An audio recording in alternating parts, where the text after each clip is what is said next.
Use করা সকল lip গ্লসেরই একটা রিভিউ আজকে তোমাদের সাথে শেয়ার করব। প্রথমে কথা বলবো বিউটি গ্লেজের এই লিপ অয়েল নিয়ে। এটা হচ্ছে বাজেটের মধ্যে খুবই ভালো একটা লিপ অয়েল। এটা খুবই লাইট ওয়েট আর একদম নন স্টিক, আর লিপসে খুবই সুন্দর একটা গ্লস ইফেক্ট দেয়। হাইড্রেশনও ভালো, ড্রাই লিপসের জন্য বেস্ট বাজেটের মধ্যে। ওভারঅল ডেলি ইউজের জন্য পারফেক্ট, বাজেট ফ্রেন্ডলি। আর যদি এটা রেটিং দিতে হয় তাহলে এটাকে আমি 10-এ 8 দিব। এবার আমি রিভিউ করব ক্যাপুভিনির এই লিপ অয়েলটার। লিপে দিলে গ্লসি আর জুসি লুক দেয়, একদমই স্টিকি না। আমার কাছে এটা একটু তোমার ওয়াটারি লাগে। ডেইলি ইউজের জন্য পারফেক্ট, বাট এটা আমার কাছে পার্সোনালি অতটা ভালো লাগেনি, কারণ এটা হচ্ছে দেখে মনেই হয় না লিপসে আমি কিছু অ্যাপ্লাই করেছি। কালার অতটা টিন্টেড না। সো এইটা যদি রেটিং করতে হয় এটাকে আমি হচ্ছে 10-এ 6 দেবো। বিউটি গ্লেজে আরেকটা নতুন লিপ অয়েল বের হয়েছে, এখন আমি এইটার রিভিউটা দিব। এটার কোয়ালিটি আগের লিপ অয়েল থেকে আমার কাছে বেটার মনে হয়েছে, কারণ এটা হচ্ছে আগের তুলনায় বেশি লাইট ওয়েট আর লিপসটা বেশি গ্লসি আর জুসি করে তোলে।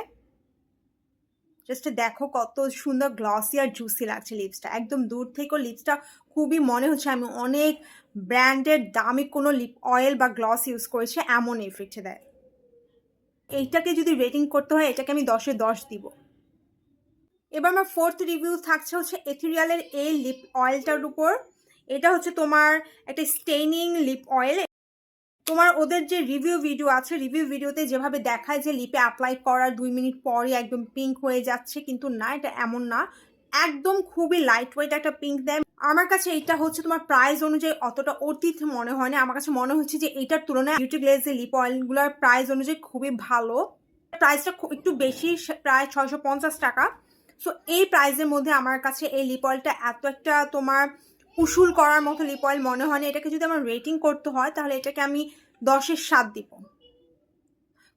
এইবার কথা বলবো ডট অ্যান্ড কির এই লিপ গ্লসটা নিয়ে। এটা হচ্ছে লিপ গ্লস বা এসপিএফ, মানে ঠোঁট গ্লসি করার পাশাপাশি সান প্রোটেকশনও দিচ্ছে ঠোঁটে। এই লিপ গ্লসটা খুবই লাইট ওয়েট, নন স্টিকি আর একটা শিয়ার টিন্ট দিচ্ছে। হাইড্রেশনও অনেক ভালো, লিপসটাকে একদম সফট করে ফেলে। ড্রাই লিপস যাদের, তাদের জন্য বেস্ট একটা গ্লস হবে। সব থেকে বেস্ট পার্ট হচ্ছে এসপিএফ থাকে, লিপ ট্যানিং থেকেও প্রোটেক্ট করে। Overall daily use Sunny weather জন্য পারফেক্ট একটা লিপ গ্লস। এটাকে যদি তোমার রেটিং করতে হয় এটাকে আমি 10-এ 9 দিব। এবার কথা বলছি মার্সের এই জেলিবিন লিপ গ্লসটা নিয়ে। খুবই জোস একটা লিপ গ্লস, এইটার প্রশংসা না করলেই না। মার্সের এই লিপ গ্লসটা লিপসে দেওয়ার পর খুবই সুন্দর একটা গ্লসি জুসি ইফেক্ট দেয়, আর স্মেলটা একদম ক্যান্ডির মতো। Just look at the effect after applying the lip gloss. কি পরিমাণ সুন্দর একটা গ্লসি লুক দিচ্ছে, একদম লাক্সারি একটা লিপ গ্লসের মতো লুক দিচ্ছে। টেক্সচার একদম লাইট ওয়েট, নন স্টিকি, মনেই হয় না লিপসে কোনো আমি লিপ গ্লস অ্যাপ্লাই করেছি। হালকা একটা কালার আসে, ন্যাচারাল একটা ইফেক্ট দিচ্ছে। কিউট পারফেক্ট একটা গ্লসি লুকের জন্য বেস্ট একটা লিপ গ্লস। এটাকে যদি আমার রেটিং করতে হয় এটাকে তো আমি 10-এ 10 দেবো। এত জুস, এটা আমার সব লিপ গ্লসের থেকে ফেভারিট একটা লিপ গ্লস। এরপর লাস্ট রিভিউ হচ্ছে তোমার গ্ল্যামের এই লিপ গ্লসটা নিয়ে। এইটার কথা না বললেই না। আমার সব থেকে ফেভারিট একটা লিপ গ্লসের মধ্যে হচ্ছে এইটা গ্ল্যামের এই লিপ গ্লসটা।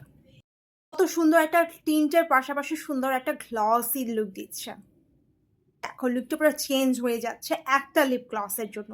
আমার ইউজ করা এতগুলো লিপস্টিকের মধ্যে এটা হচ্ছে second best one, best and best lip গ্লসের মধ্যে। সো এখানে এই ভিডিওটি শেষ করছি। দেখা হবে নেক্সট ভিডিওতে এরকম আরও ভালো ভালো রিভিউ, ভ্লগের ভিডিও, উইকেন্ড ভিডিও নিয়ে হাজির হব। যদি আমার ভিডিওগুলো পছন্দ হয়ে থাকে অবশ্যই লাইক, কমেন্ট অ্যান্ড শেয়ার করতে ভুলবা না। আর কেমন ভিডিও তোমরা পছন্দ করো সব থেকে বেশি সেটা আমাকে কমেন্টে জানাবা, যাতে নেক্সট আমি ওই টাইপের ভিডিওর প্রতি আরও বেশি ফোকাস হতে পারি। Thanks for watching. Allah Hafiz.